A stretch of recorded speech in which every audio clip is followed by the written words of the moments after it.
And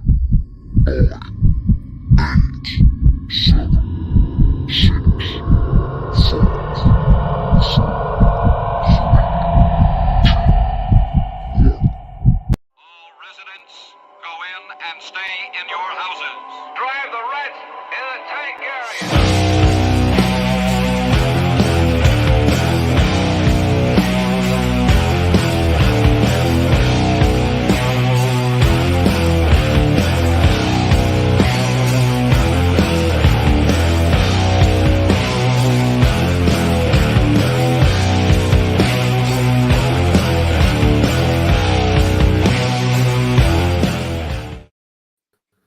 What the fuck is up? As you can see, Hoofbeast has already got his magic working in full force tonight. This is basically our version of an unholy holiday edition of Tracks of the Damned, in which we are going to be discussing some of the most blasphemous songs that have come across our way, which talking with my co-pilot here beforehand, he's definitely got some classics for you, as much as I do. Of course, I'm representing my hero King D today, and I'm sure you guys are probably going, hey, Reaper, what's with the new makeup? That's not what you normally look like. Well, I'm gonna show you in a little bit here. But before we get to all of that business, let's take a quick commercial break to our brothers over at Villain Arts Tattoos. Check that shit out.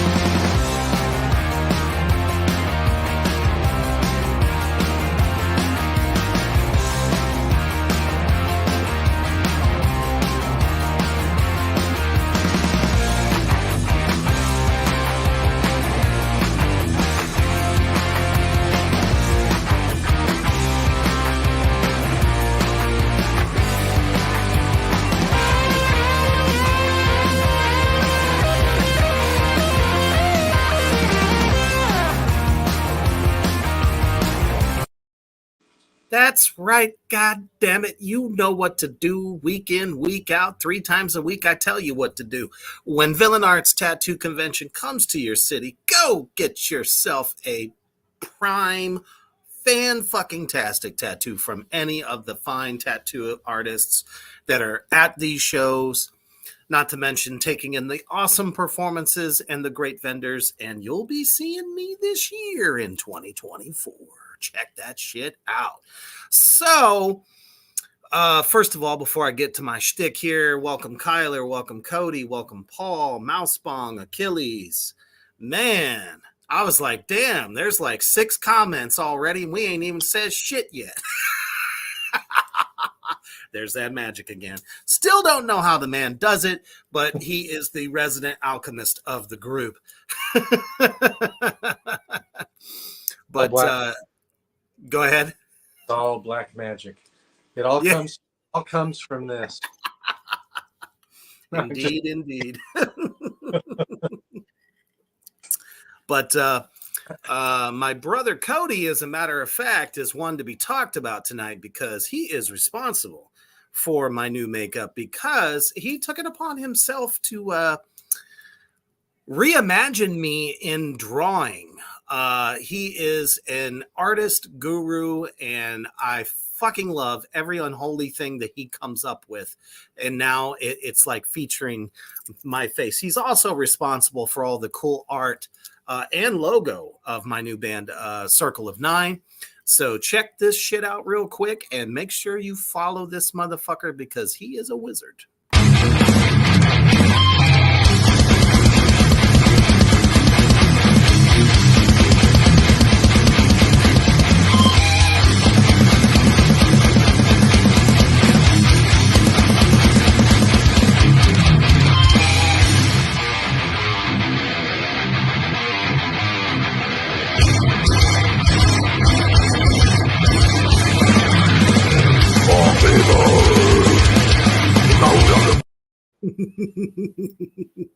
So thank you very much, Cody, over there at Defile the Crown Art. Check him out on Facebook. He just might be kind enough to cook something up custom for you. So I think we're going to have to get a commercial for him because he does amazing stuff for a lot of people, as well as art for Morgrot Magazine. All right. So we're talking about the best Xmas blasphemy metal songs that we have scoured and looked for. Oh, and don't forget, share this out anywhere and everywhere. Unfortunately, Facebook has got in my motherfucking way again and stopped us from going live on Morgrot Entertainment's page because it's new. Now, it let me do it last week, but this week it told me to go fuck myself, so you know exactly who, Zucky Poo. Let's see if All right. magic. It's too bad the icon doesn't pop up for you when you do that. That's awesome. Oh, man. So, anyways, we're going to get into this great list. And I'll tell you, 2023, I'm ready to give this year the boot. Just totally, it's been a crap year. It's been a crap year for a lot of folks. People that you thought were family fucking turn on you, disappear, stab you in the back, whatever the fuck. So here's our little holiday cheer for all of you out there in Morgrot land. So I'm going to start with my first pick. I really think everybody is going to get quite a few laughs tonight out of this. Oh, fuck yeah, absolutely. I mean, just reading the song titles that I have, I fucking laughed out loud. They're fucking hilarious. Anytime we can bring a little blasphemous cheer at this time, really dark. The darkest night of the year is just 2 fucking nights away. I'm so fucking happy.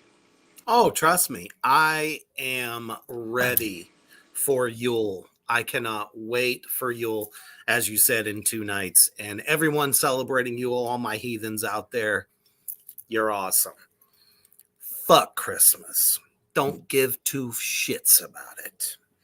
Yep. All right. Here we go. Thank you, Achilles. We can't have a blasphemous list without Diamond. Of course. He's the Father Black Christmas himself. But that's actually not my first one that I'm going to lead off with. The first one that I'm going to lead off with in this case happens to be a very fun band that so many years they have given us some of the most ridiculous songs that just they are gut busters. They're fun, and damn it, if you've seen them live, you know that you're getting into some serious shit. And for some reason, unfortunately, I don't have the graphic up. I don't know how I missed that. Well, fuck it. Anyway, so my first pick is fucking Guar. And the title alone to this song should be, it's going to make you laugh. Not to mention, fun at parties. Play it for your folks. I'm sure they'll have a heart attack or two. I'm talking about the song Stripper Christmas Summer Weekend. I completely fucking forgot about this song, and I listened to it today, and it just put a smile on my cold, dead heart face. It's everything you expect it to be. Spreading holiday cheer with killing a bunch of strippers throughout the song. I could just imagine live them taking a bunch of like chicks that are dressed in stripper wear and just throwing them into the vat, the flesh grinder. That would be so much fun. But that's my first pick. I don't know if you've heard that one before. No, I have not. Is there any way we can play these? I mean, we might as well give double birds to fucking Facebook. I mean, fuck you, Facebook. I think can't if I do, okay, I'll make a deal with you. I think if I do 10 seconds, they won't find out about it. Let's hope. Let me see if I can work my magic here real quick.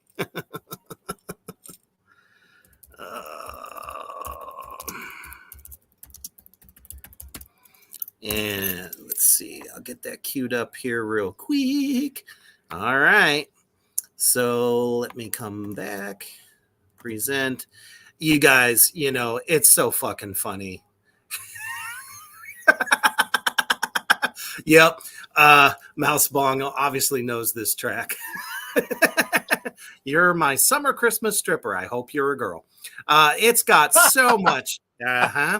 It's got so much fun up in this track that, you know, we have to share at least 10 seconds of it before the Facebook police comes after me.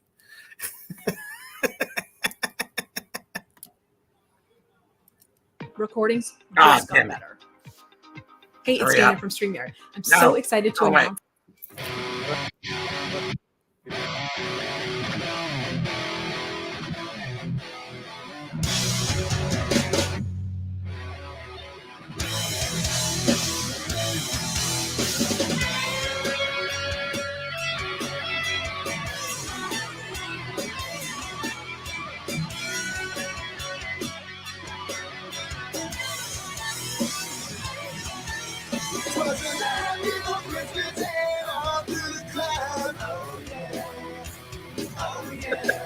Was the sound of buckets moaning as the crutches got blood.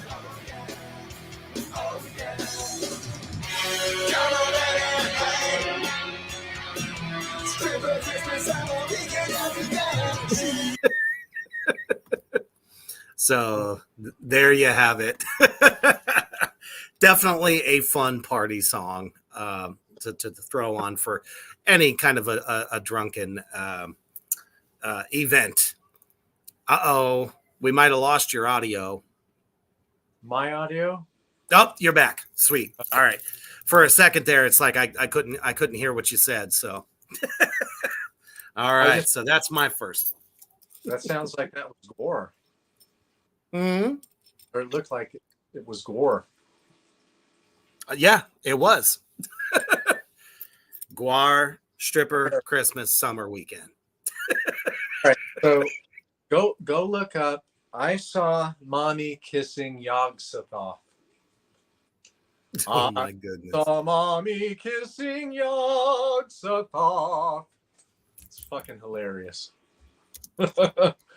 I love doing this stuff because, you know, I always think of all of the little ninnies and biddies at their churches for the Satanic Panic and what they did to us in the early 80s, throughout the 80s. I think 86 is when Dee Snider got up there in court and like basically told them to fuck off and challenge their bullshit. And he did and then he turned into a wuss. It's like his music totally turned into a wuss. Totally. That's what I'm saying. All that badassery, and he fucked his career up. I was hugely into Twisted Sister. And after the Stay Hungry album, I liked the song Come Out and Play. And that was it. They had that fucking Leader of the Pack bullshit song. They totally sold out. What a fucking disappointment, Twisted Sister. Yeah, and got rid of the whole get up and everything that made him famous in the first place. It's like, nobody cared. Uh-oh. He's back. All right. Awesome. Not sure where you went. That was weird. I think that was Jesus. Jesus is upset with us. That's okay. We got meat grinder for him too.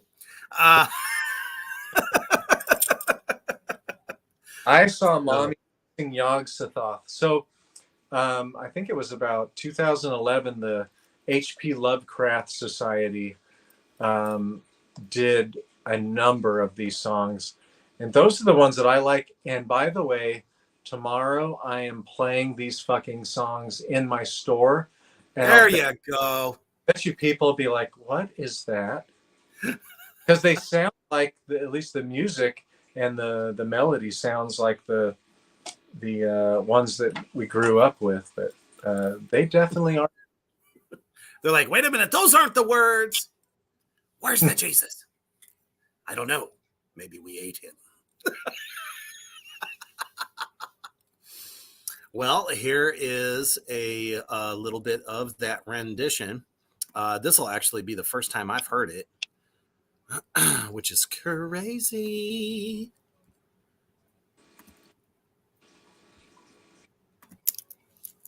Do you want free crystals sent to you every month? Yes, I said free every There we go.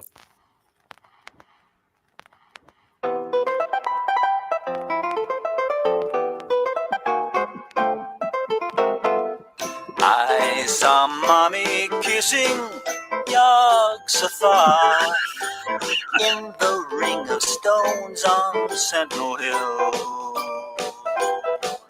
My brother and I were spawned from the Necronomicon that looks just like his picture on page 751. Now we Yeah. It does not get better than that. That's for sure. The little Jack part. That's pretty funny. It's like all they need now is fucking like a cartoon almost to like go with it with a little bouncy ball. How cool would that be? These things are totally set up with somebody with some time to do some really these are so hilarious. And they will really get under the skin of our Bible thumpers. Totally. Oh yeah. Mousebong says that was a very Richard Cheese-esque. Awesome. Paul says, you rule breaker, you. Funny part is we won't know until somebody gets kicked out. And if that happens, then we know that the militants came for us. Turned us. Which is why my next pick is definitely, I'll always pick it forever on my list of Christmas holiday blasphemy. And that's, of course, King Diamond himself, No Presents for Christmas. I can remember I hadn't even heard the song before. I just happened to go to the record store one day and said, what is this? It is an album. It was like a EP, just like a, something short that they, sometimes put out and then have like some bonus tracks that you never heard before. And here's this freaking cover, a cassette. That's where that's what I actually bought it on. And it's King Diamond kind of like got his arm around a Christmas tree and a reindeer, and he's got his thumb in his nose like this. And it just says no presents for Christmas. I said, I've got to get this motherfucker. I have not thought about that for years. I think I've seen it in a Metal Maniacs. Oh, hello, Lily. Yep, and off she went. Oh, Lilith. Just Lily being a Lily. But actually, the cover has changed somewhat. There is a new version of it, and I almost like it better.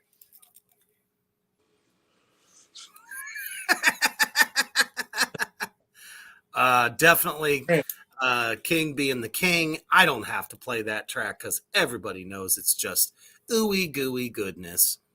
So of course, it is going to be on my list, as he is definitely one of my heroes. That's an easy one to go find. Like, yeah, it's literally everywhere. King Diamond Christmas Carol or something like that. And you'll, that would be an easy one to find. Oh, and they've remastered it too.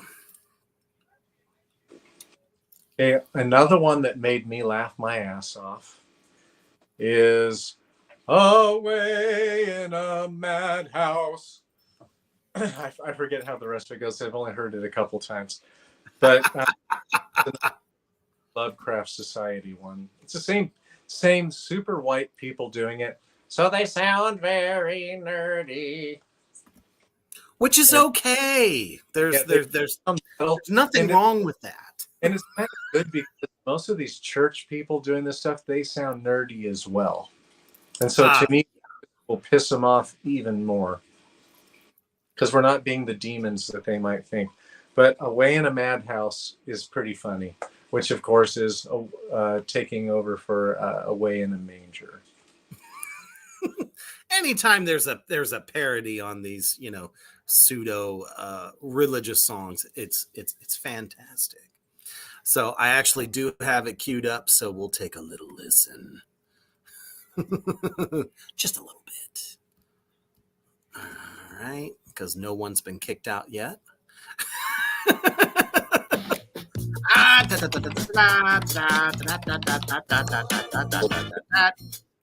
Away in a madhouse confined to my bed, from visions and nightmares that filled me with dread, the doctor has sweetly inserted a probe to sever.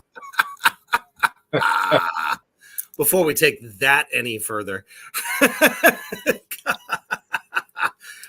yeah, definitely feels like, you could just really see, that the snow is coming down and the bars in the windows with no glass, that kind of thing. That, at least that's the kind of like ancient feel that it gives me. I think that's fantastic. Oh, shoot. Mousebong says, I thought we were able to watch videos if we had commentary to contribute. Did YouTube change it? No. It's not them. It's not YouTube. YouTube hasn't ever silenced us. Just the face of book, Uncle Zucky. He's the only one that gets a hair across his ass. They'll let all kinds of stupid conspiracy theorists post all kinds of bullshit on there, but they won't, support music. Which makes literally no sense. JD, what's up, man? Haven't seen you in a while. Old school Christmas songs from the 50s and 60s sound like something you'd hear from inside a serial killer's locked closet. I completely agree. A lot of them really, really do. Have you ever seen, now most people have seen the original. It's a horror film called Black Christmas. But they've redone it in the early 2000s. I want to say like right around 2010. And, they're playing those songs and they changed the story around to the point where it is so eerie and creepy as fuck. Where the killer was a diseased child and his mom, well, her husband, kind of knocked out while they were doing it, and then proceeds to, use him. And then they have a kid, which ends up being his sister. It's so fucking creepy, dude. I'm telling you. That's why, like, all those old, and I agree with JD completely. Those old 50s, 60s tunes. I could just see, some like mall Santa in his little corpse workshop, and he's like putting people together as like, Christmas cookies or statues or something crazy like that. That'd be awesome, though. I think I just came up with an idea for a movie. Mousebong says, hold on there for a second. Actually, why don't you do your next one, because I got to hook my computer juice up so I don't fall off the broadcast. Go ahead and do your next one. Yeah. Well, I didn't realize I forgot. It's one that I don't know if it was done by Frank Sinatra. I think it was done by Frank Sinatra, one of the famous old 50s and 60s versions of this. But the one that the next one that I'm choosing is it's the most horrible time of the year. Oh God, I fucked up the year. But you did pretty good with that. This is really funny. This one made me laugh out fucking loud when I heard it. What's the title? When an old lady would walk by and hear this, they're thinking, "Oh, that's Frank Sinatra."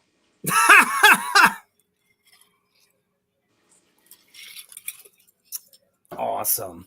And is this the society that's doing it? Yeah, same one. Yeah, they all are. All of mine are from there.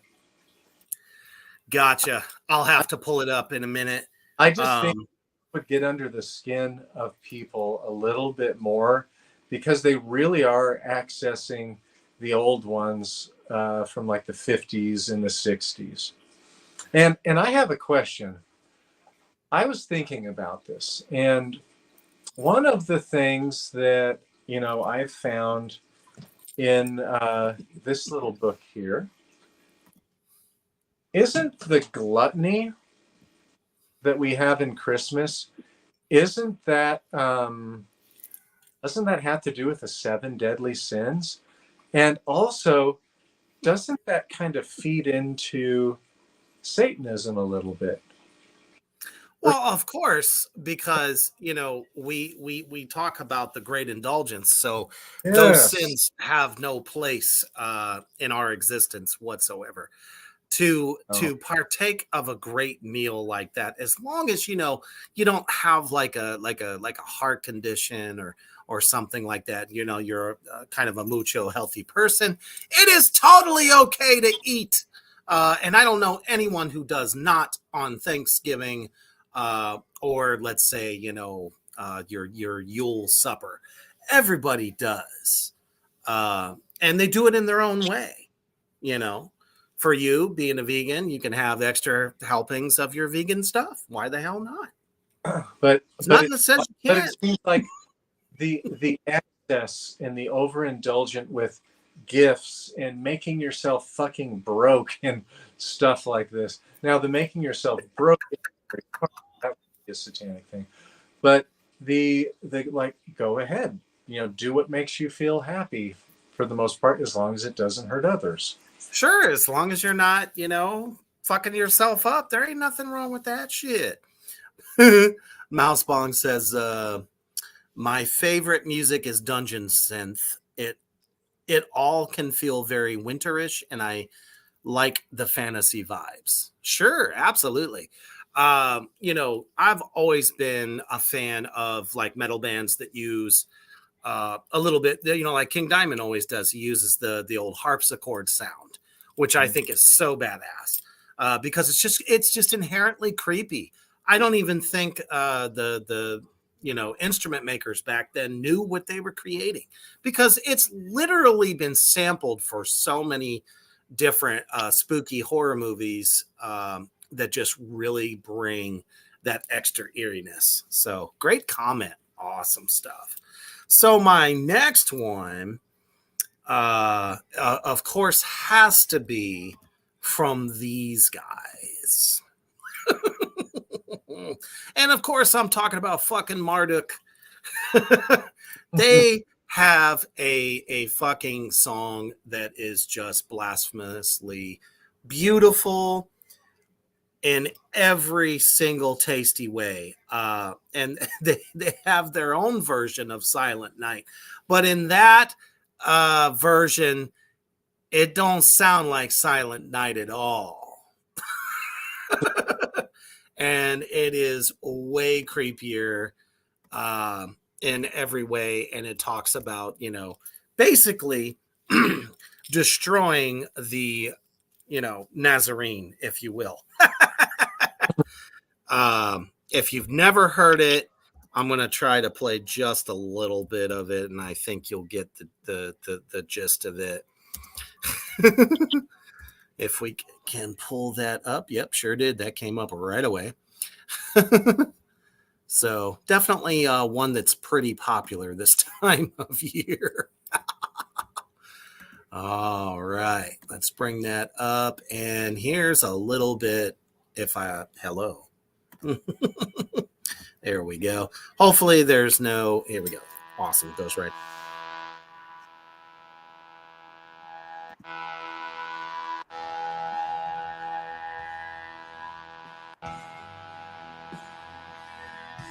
Long intros.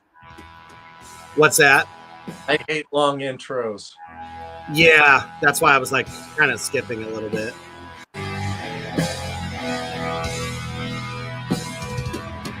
Can already kind of see that theirs is a little darker. 3,000 on to the Voice talk so time to listen. I could literally listen to this song on repeat. It's just awesome. There's no hope there. There's no happy ending. There's no, anything of that sort. Oh, that's awesome. Mousebong says Marduk's Silent Night is really good. She she already knew. She's like, start at like 49 second ish. That's about where it really starts to kick in. So thanks for that. But definitely add it to your holiday playlist. What is next on yours? I'm dreaming of a dead city.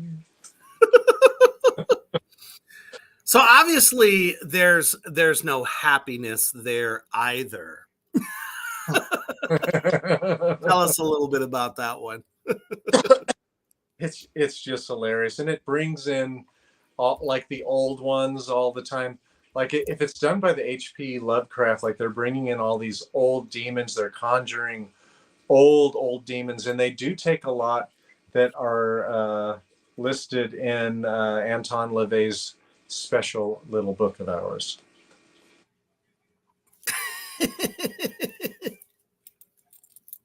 It's actually kind of funny because on the YouTube page it says a seasonal message to all with one of my favorite solstice carols by the H.P. Lovecraft Historical Society. I love it. Let's go ahead and check that out real quick, as I'm sure this will soon to be a big hit. And if they have a Spotify playlist of this shit, y'all can also jump on this and probably grab it. I mean, I hate Spotify, but in this case, it kind of works out. Or YouTube. You can also kind of put your own mix together as well. Because YouTube is definitely a cooler place than Spotify. Y'all know us musicians hate them.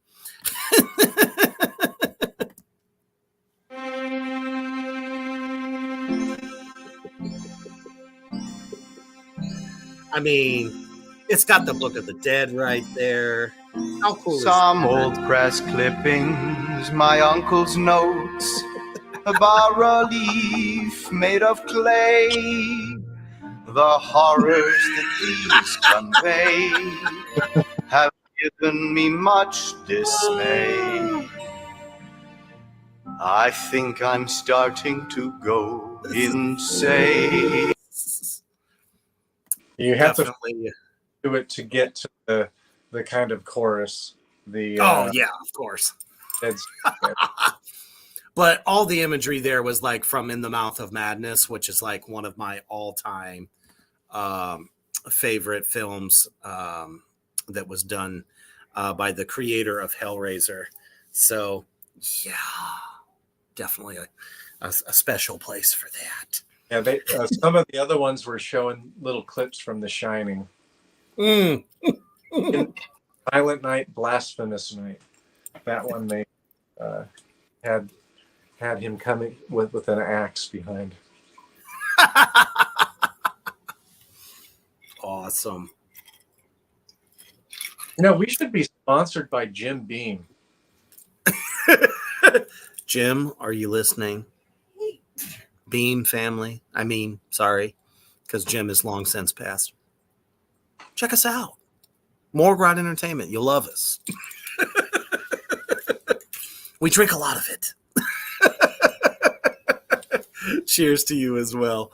Oh, man. So, I have a lot of Viking ancestry. So, that's also kind of part of my path as I wouldn't even call it spiritual, but just, inside like my blood, that kind of thing. So it's kind of hard not to want to play this time of year a song by one of my favorite guys. I know they're a little different nowadays. They're kind of like they're listed as melodic death metal. They're just not so death metal anymore in recent times. But this classic, though, you've got to play it. And it's called A Viking Christmas by Amon Amarth. This is not a happy song. And what I love about it the most is how it challenges, the Christian take on this holiday. And it even kind of punches forth even more how much they stole, from Yule, which is a Germanic tribe holiday. And as the Romans, you guys probably know the story. I don't want to bore you, but came in, tried to wipe them out basically so they could take over the country. And well, they incorporated a lot of what our ancestors, celebrated and why they celebrated it, and just kind of like mashed it together. So, yeah. So I had to go with them on this list. Oh, yeah, right on. Amon Amarth is actually coming to Greenville. I think it's not until April or May, though. And what a bill. Who ever thought that they would see Amon Amarth and Cannibal Corpse all on the same show? Oh, wait, they're playing Asheville, North Carolina. Like all four. Gotcha. Who are the other two bands? There's 4 bands listed on there. I've seen. I have the poster. Hold the on. only one I haven't seen is Amon Amarth. I know I have this poster. So yeah, it's Amon Amarth, Cannibal Corpse, Obituary, and I can't really make out the other name. But if anyone's an Amon Amarth fan, Cannibal Corpse fan, you'll know about this because they're fucking touring starting in late April all the way through May. What a hell of a run. Not to mention Amon Amarth and Cannibal Corpse. Those guys just don't stop touring at all. Yeah. They are constantly on the road, and it's just amazing that they keep putting out the amazing music that they do.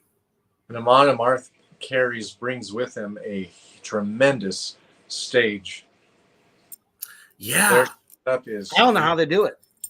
But I'm sorry, I would never get in the fucking audience and row along with everybody. ever fucking do that. Sorry, Amon Amarth. I just can't go there. That seems like something for new metalheads. It's a Viking thing. It's about brotherhood. I can't do that. It just seems too cheesy for me. I get it. But at least no one's getting killed. They are cognizant enough that no one fucks with them when they do it. Oh, here we go. Oh, yeah, that was on my radar also there, Achilles. Great fucking tune. He says, not a blasphemy song, but Sabotage, Christmas Eve, Sarajevo, 1224 from Dead Winter Dead. Great group and music. We agree. Yeah. We agree most definitely. And it's definitely a song that we dig, But I mean, if we were doing a different list, it would probably be on there. We just wanted to do something a little bit different this time, even though there's a couple of repeats from last year that have shown up. So what do you have next for us there, Brother Hoof Beast? Oh,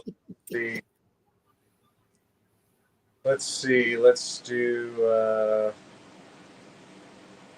Oh, wake ye scary old ones.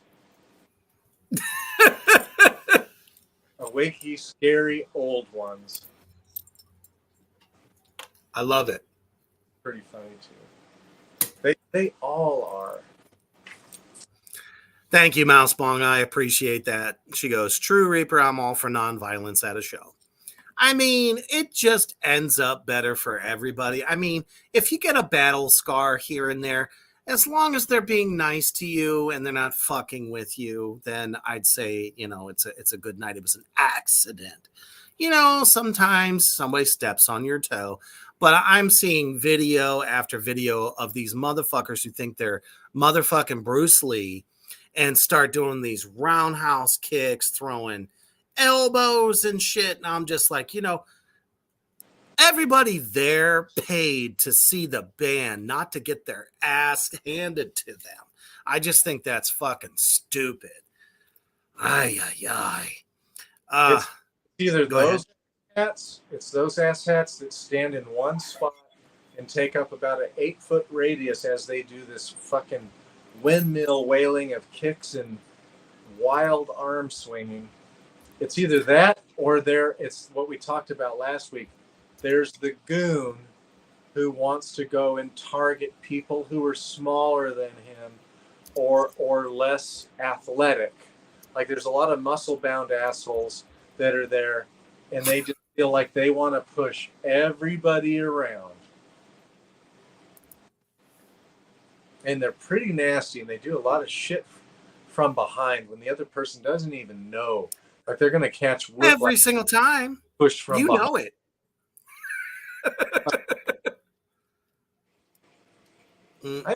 Go out and wait till they're coming around and just throw a big old roundhouse kick right upside their jaw and their neck. Those kids want to be the center of attention or something. It's cringe. We completely agree with you. Absolutely. Paul says, yeah, I can fight off 1 or 2 guys, not 250. Exactly. You're not Jean-Claude Van Fuck, you can't. Van Damme, Van Fuck. Anyway.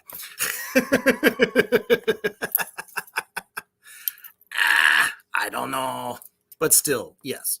So let's check out this tune, Awakey Scary Old Ones. The title alone just makes me want to love it. I mean, you gotta love the third on.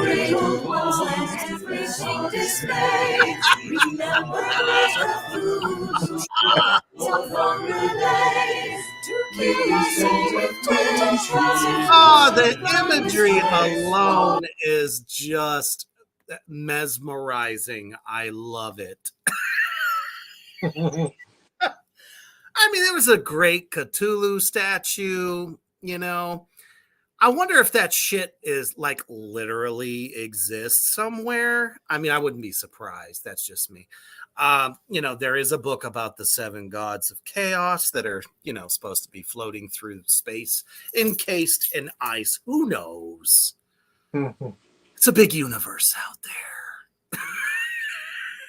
But what a great tune. Everything's like, you know, you would expect to hear this somewhere. Probably a church. I'll have to report back next week after I play these tomorrow. You know what needs to happen? Somebody should do metal versions of those songs with those words. Like I just really kind of extreme metal versions. Yeah. Fucking like Funeral Doom and throw some. Oh man, make you feel like the apocalypse is like happening in your living room. But make it recognizable to the old tunes. So that all of like the tones can still be there. It'll just be in like, you know, B or some shit. I'm all for it. Let's see who's next on my jolly blasphemous list. Still have some classics. I mean, you can't talk about blasphemous songs during this time. And it looks like I missed the mark on that one too. I don't know how the hell I did that. Okay. But, you know, this band doesn't deserve anything, you know, extra, because when you hear the name, you fucking know it.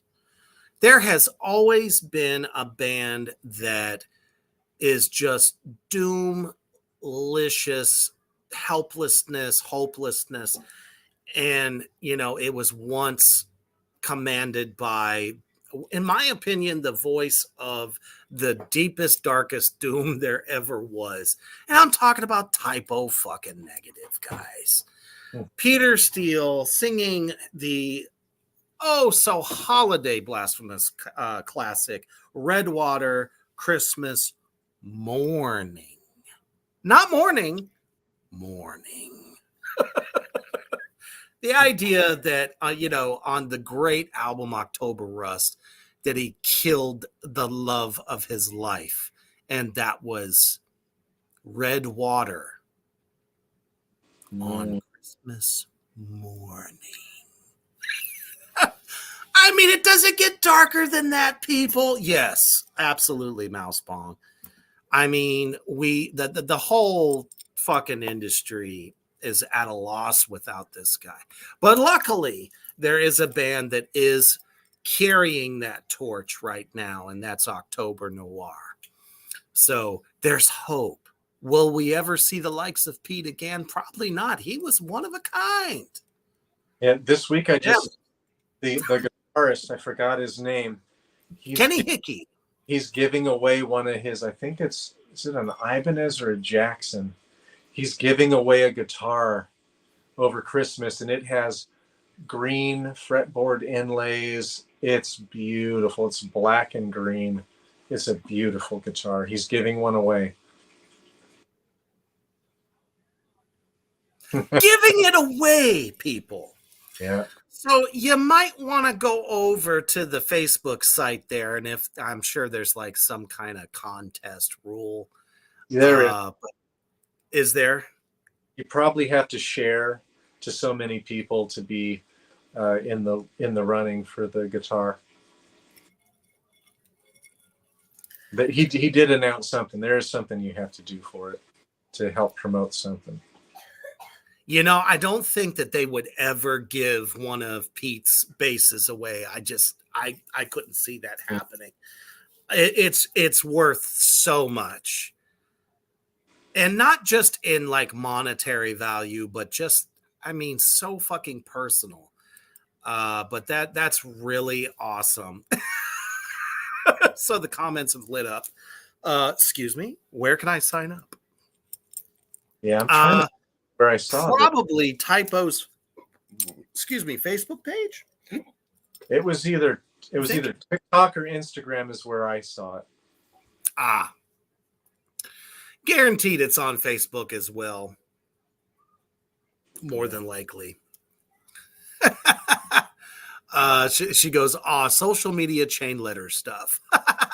No, yeah. it probably could be legit. Just go to Kenny Hickey's, Facebook or that's Hickey. Yeah. Typo still has a social media page as well, so check it out. You'll know if it's for real. There's no replacement for Peter Steele in, what I can't imagine what it would feel like to have dedicated so many years to a band and then have the front man, the irreplaceable front man, removed.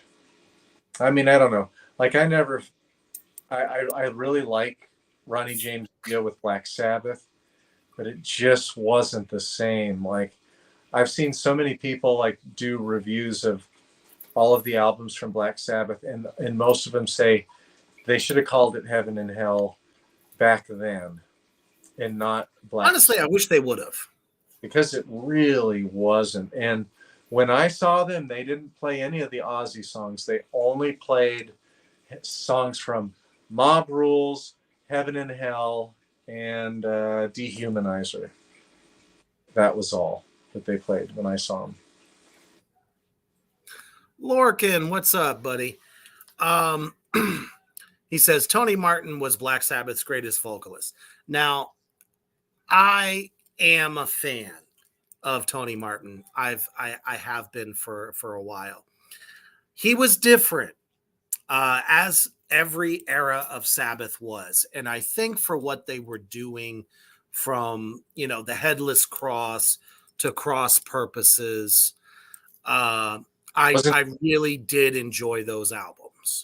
Was he on Tyr as well? I think he was on Tyr. And that was great because, it was all Viking lore, like the entire fucking album. And the only single that even came off of that damn thing was a song that was just, it was kind of like a love song, but it was very heavy. And let's not forget, Cozy Powell was the drummer, and fucking love me some Cozy. Mm-hmm. Rest your soul, sir. Great fucking drummer. All right, what do you got for us there, Brother Hoof Beast? Well, I think my last one is "O come all ye old ones." Oh, come ye. Come all old ones, joyful and triumphant. Oh, that's hilarious. They don't say triumphant. I can't remember what they say. Damn it. Oh, come all ye old ones. So once again, we're calling back to all of the old demons from all kinds of civilizations and all time. I love the preface on here too. It says the old ones and their servants are out this winter season. Winter is coming. Yes. Because we haven't even truly felt it yet. Let's be real. It's cold, but it ain't,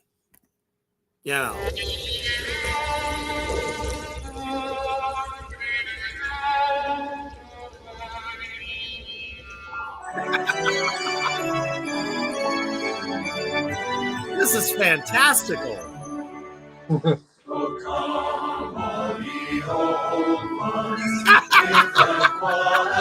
They ain't pretty. They ain't pretty.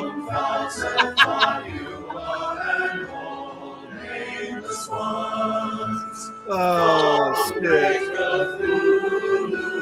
Rising from the ocean.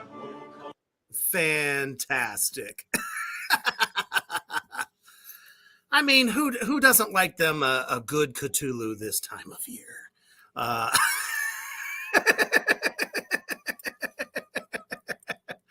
They really, really outdid themselves lyrically. I love it.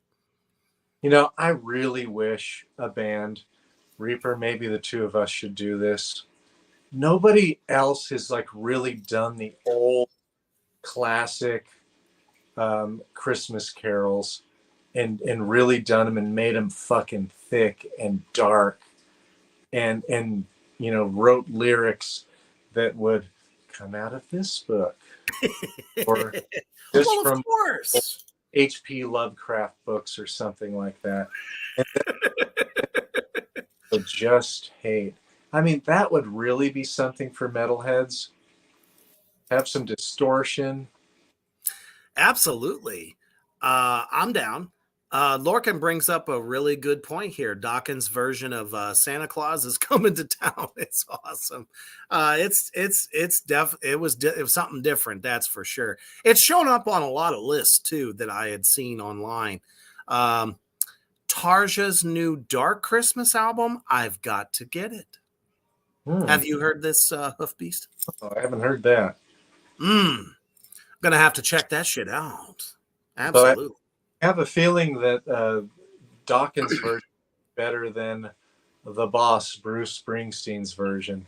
Oh, don't even bring his name up. Fucking when Mariah Carey comes on anywhere, if I have the power, I turn that shit off. I don't want to hear that. I don't want to hear Bruce Springsteen's stupid version. No. No, definitely not.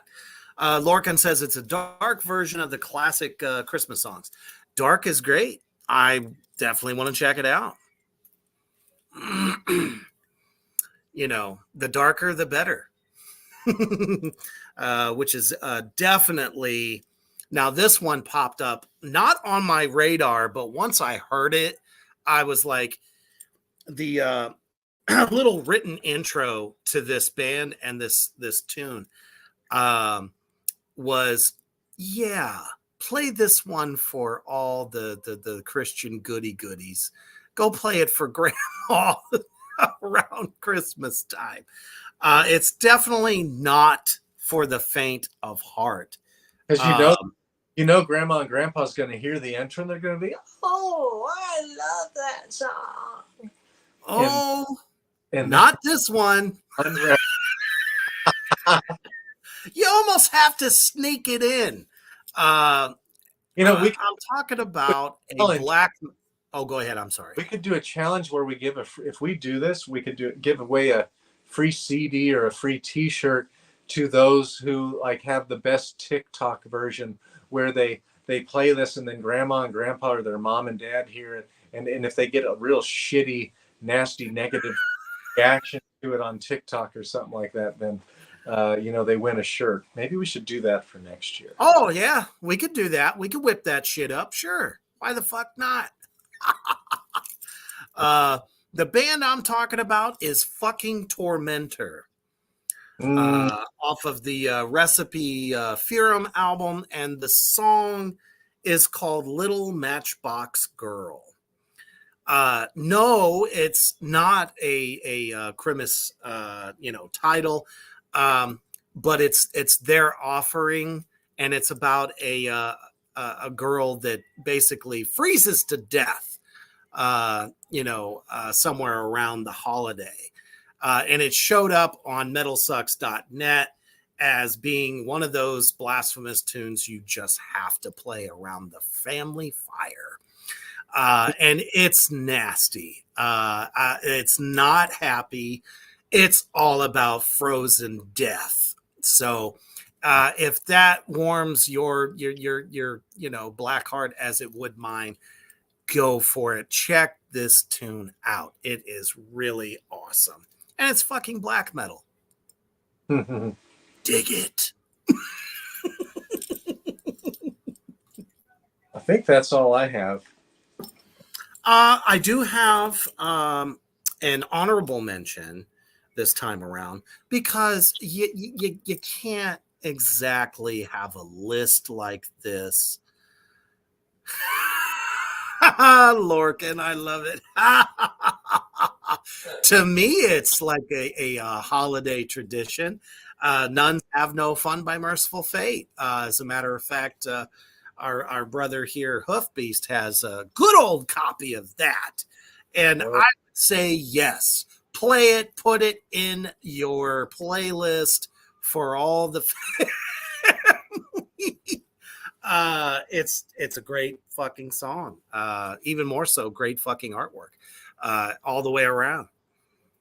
Yeah, I'd say Merciful Fate and King Diamond together, that's a band that most people don't know about. Like in metal. Oh man, if they don't know by now, something's fucking wrong. Oh, I think a lot of people don't, or they just don't give it a chance. And it is so good. King Diamond is such a genius with what he does. Yes. All of the songwriting, his vocals, like they're just fucking fun. Let's put it this way. Merciful Fate would be nothing without him. There's no one that could ever step in and take the risks and be his true fucking self. You know, if you haven't gotten down to come to the Sabbath, something is wrong with you. Maybe we had a clip from that come to the Sabbath. What's that? Maybe we ought to play a short clip of come to the Sabbath. Yeah, we could probably do that to cap it off. Absolutely. Oh, Mouse Bong. That was my other honorable mention. Gehenna, Mary Shipmas, and Funeral Mist, Jesus Saves. Both of those tunes are just blasphemous goodness. Gehenna actually has a couple of songs that they specifically attack Christmas. And it's fantastic. If it's not on your radar, just Google it up. You'll find it. Absolutely. But I think you're onto something there, Hoofbeast. I think we should. I think we should make the quintessential holiday blasphemous album and we'll invite other folks to maybe play on it as well. I think that would be fun. Get Babylon in there. That'd be awesome. I can do black metal vocals. I can do the low death metal gutturals. And I can do clean singing too. Oh, well, I mean, fucking Funeral Doom on some of those tunes is so like screaming appropriateness. I think it must be done. And I know somebody who does like Funeral Doom and kind of keyboards. Right. I got a guy out in Germany who I'm going to do a collab with maybe after I'm finished with this album. And he's been writing me and asking me to do this stuff. And the dude does great synth work and really good kind of clean guitar chords, arpeggios and things like that. It sounds really, really dark and evil. He'd be a good guy to bring in for this as well. Hell yeah. Well, I'll tell you, that's our somewhat of our list of blasphemous songs to rock out to this holiday season. Definitely challenge you to go out there and find some of these classics because they've been around a long time. A lot of these tunes, a lot of them, and this is the killer part, were created in the 90s. So 30 years ago, people have been shitting on all of the Xmas bullshit, and it's great. Some of the popular shit is just unavoidable when you go into a store, which, if you're smart, always have an earbud in, and as soon as you hear Mariah belting that shit out, maybe think about putting this on to make yourself feel better. And let's face it, this would be a great way to kick off your Yule. I don't mean that, however. Why is a baseball player talking about authorization? I'm talking about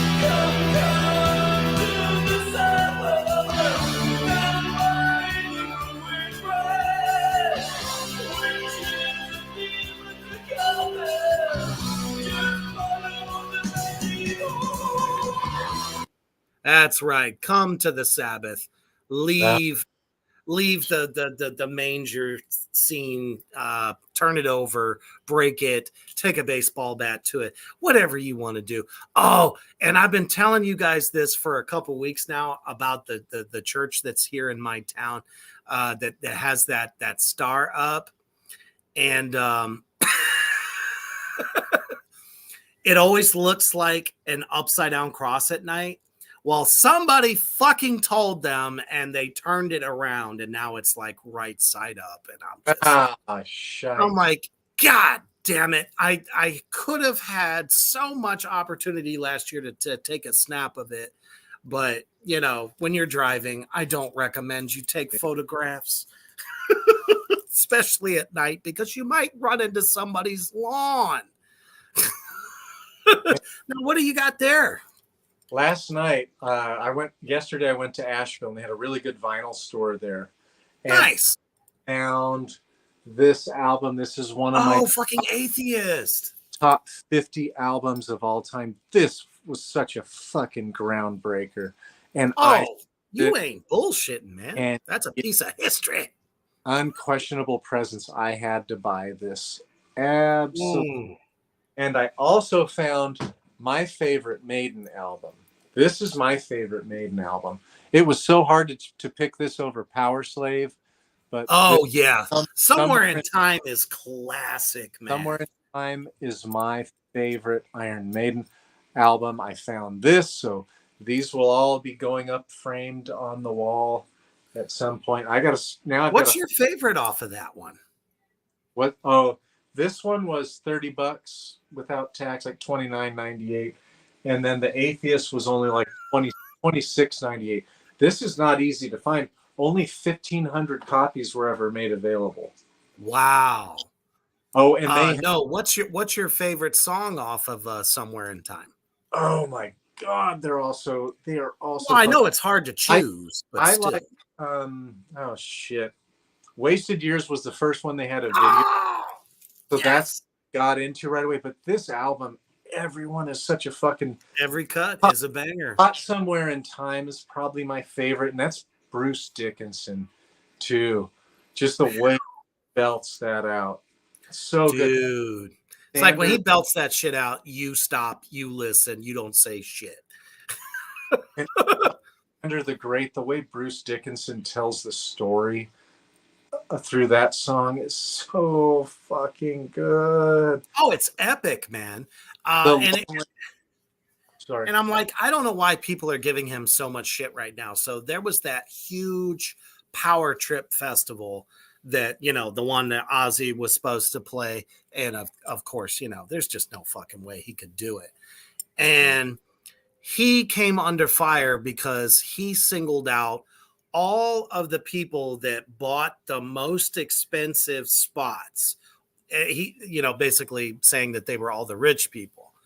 Literally all of them had their cell phones out watching the show. Now, these are the people that have the closest seats to the stage. And they're sitting there with their cell phones the whole time. And he blasted them. And I just thought that, you know what? I'm glad somebody, you know, like Iron Maiden would finally say something about these folks. When we went to concerts as kids, my goodness, we were there to see the show. It didn't matter if we were in the nosebleeds, if we were in the middle or the front. God damn it. We sang along. We watched the show. We did not watch it through a phone. I can see maybe trying to grab a quick photo. Maybe it's like a snippet of your favorite song by the band. But to literally sit there the whole fucking time and just video the whole goddamn thing, it's like you paid all that money. And what he said was, I'm playing to the people that are from like the middle to the back of the venue, because all of them had no phones out. They weren't videoing. They were singing along. They were losing their shit. It was awesome. And he finally, you know, somebody in the metal community says something about it. It's like, what's the purpose of going to a show if you're going to just look at them through your phone? That just takes away from the whole experience. Leave the poor guy alone. He's earned a seat at the table. When I saw Opeth, there were these two girls that definitely didn't give even a half a shit about Opeth playing, and Really? they were just shouting at each other, having a fun conversation, and they were literally shouting because it was loud, and it was interrupting. That's annoying as fuck. And if you go to an Opeth song, they're like, for sure you're going to have a lot of technical metal musicians there who are there to critique and pay attention and enjoy the show. And finally, this guy he just said, "Shut the fuck up."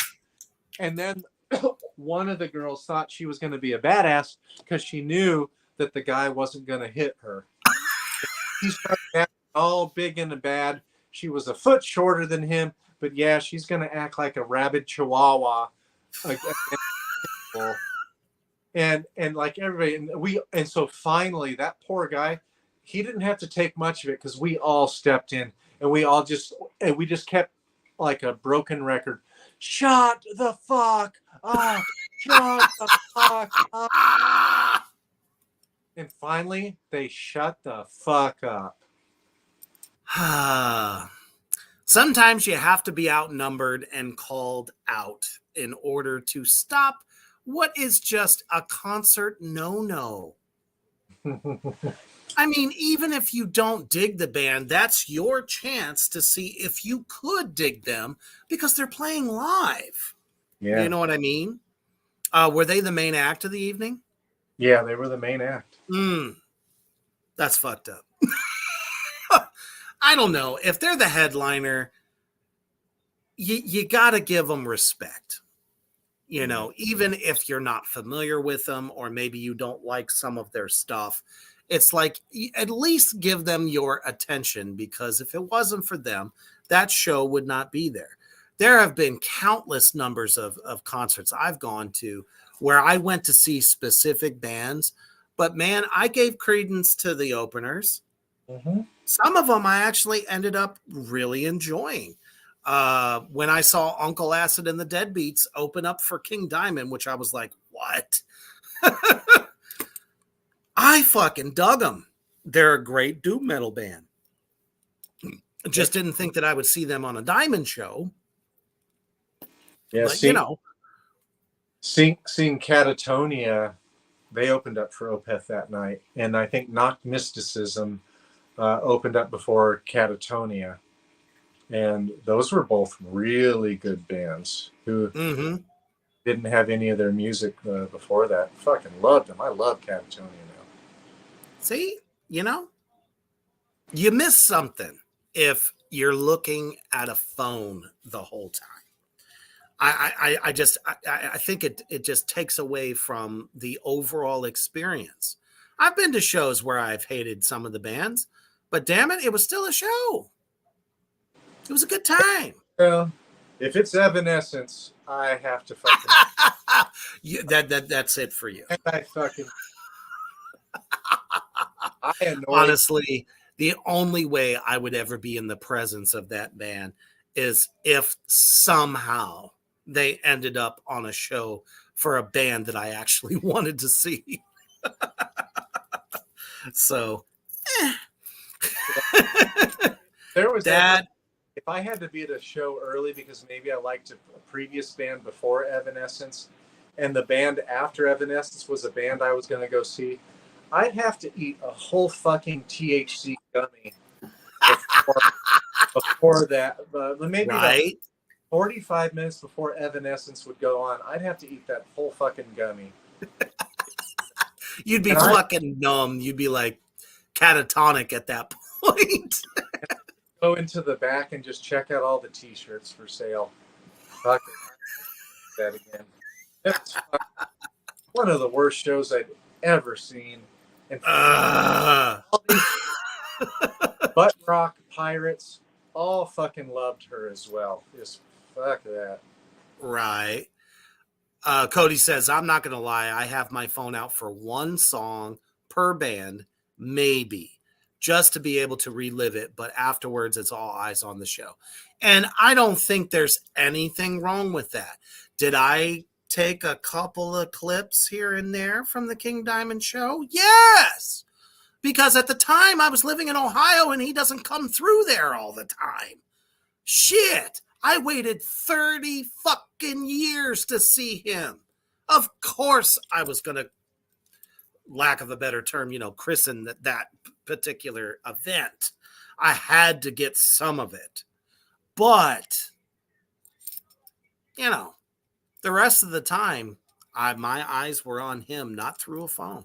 And that's okay, guys. We're not saying that you should never take a photo, maybe a selfie. I mean, shit. It's fun. We never had those capabilities back in the 80s and the early 90s. We didn't have it. Oh, I mean, back then, your ticket stub said no cameras. Right. That means you couldn't bring your throwaway Kodak little snapper. You weren't allowed to do that unless you were part of the press. And Tool was really big on that. They did not want videos made of their shows. Rush was pretty big with that as well. Glenn fucking Danzig.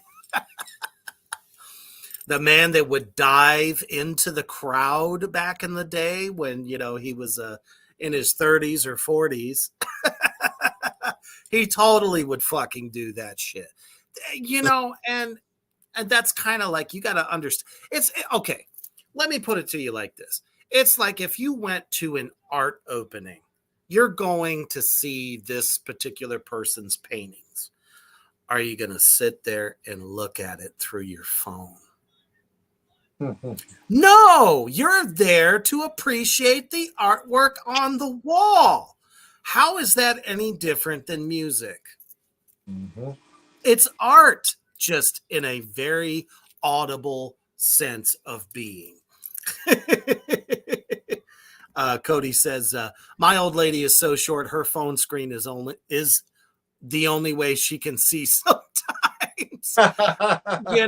That's understandable. I mean, it's not like you can bring a step stool to a show and go, here. I mean, unless you can hoist her up on your shoulders, it ain't too much you can do if you're really far back, or at least ask a couple people in the front, hey, could you part the way a little bit? Totally get that. So, man, this is it for us. This is the last show of 2023. What lasting message do we have for the peoples, along with the great wizard's magic there? I would just say, I really enjoyed doing this. I think we bring a different perspective. We go off on tangents. We're both musicians. And this is what makes us different from, we've been to so many shows combined. And so have, I can tell, so many other people in our audience have been to a bunch of shows, and they've been down with metal for such a long time. We need to get more people in here. We're going to keep doing this. We need to get more people in here. And just, we want to keep metal alive. Just keep on going. We will be here next year. We're going to keep on going. We both have music coming out soon that we'll be promoting, and you guys can check that shit out. Absolutely. I enjoy this. This is who I am. I've been, more than anything that I want to do in my life, it usually has to do with music. It has to do with extreme metal music.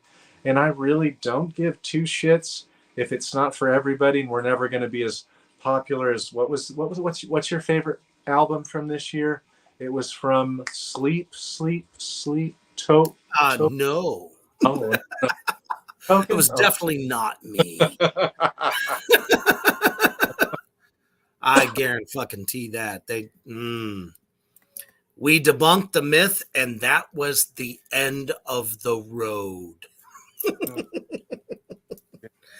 Oh, and that's funny too, because they showed up on Metal Injection a few days ago. Oh yeah. They have new masks and they're spookier. That makes it even worse when they're singing fucking sappy pop song, melodramatic pop songs for 12-year-old. Oh, it's R&B like the whole way. We may as well have been rickrolled in metal. Seriously.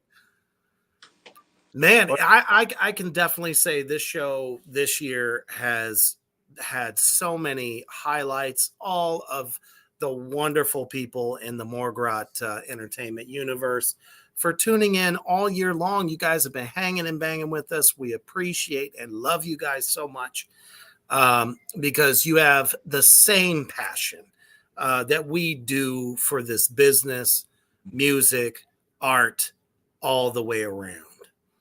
But there is one more Reapers Underground before the end of this year. And it's going to just be me. And I'm going to be highlighting some of my favorite moments of this year, as it's been so fucking huge that I never could have dreamed my little rinky-dink show could do. I'm humble about it. So we're going to do some highlights on that. But as far as Tracks of the Damned 2024, we're coming for you. And we're going to kick that shit off after the first of the year, motherfuckers. And that's right. The most anticipated releases and tomorrow of 2024. And tonight is Cattle Decapitation's last date on their tour. Nice. Tomorrow, Josh, or later tonight, Josh will be heading back to Berlin, Germany, to be with his. I don't know if it's a wife yet. I think it's just his girlfriend. And I will be hitting him up and choosing a date for our interview on the avant-garde in metal. And we're really going to be focusing on dissonant black metal / death metal, blackened death metal. Because really, to me, it's super extreme. It's definitely not for everybody. And we have Nick Turner, who is the guy who composes everything for Acausal Intrusion. And then we're going to have Josh Elmore of Cattle Decapitation. Nick Turner is also the founder of Malevolent Sound Records as well. So both of those guys have such an excellent background in the most cutting edge of cutting edge metal.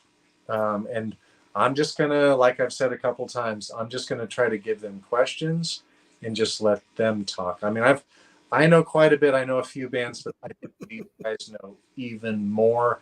And they've been doing it musically for much longer than I have. Like, they've really made it a point. I mean, I think they can't help it. It's so original what they do that they can't help but do this dissonant, offbeat,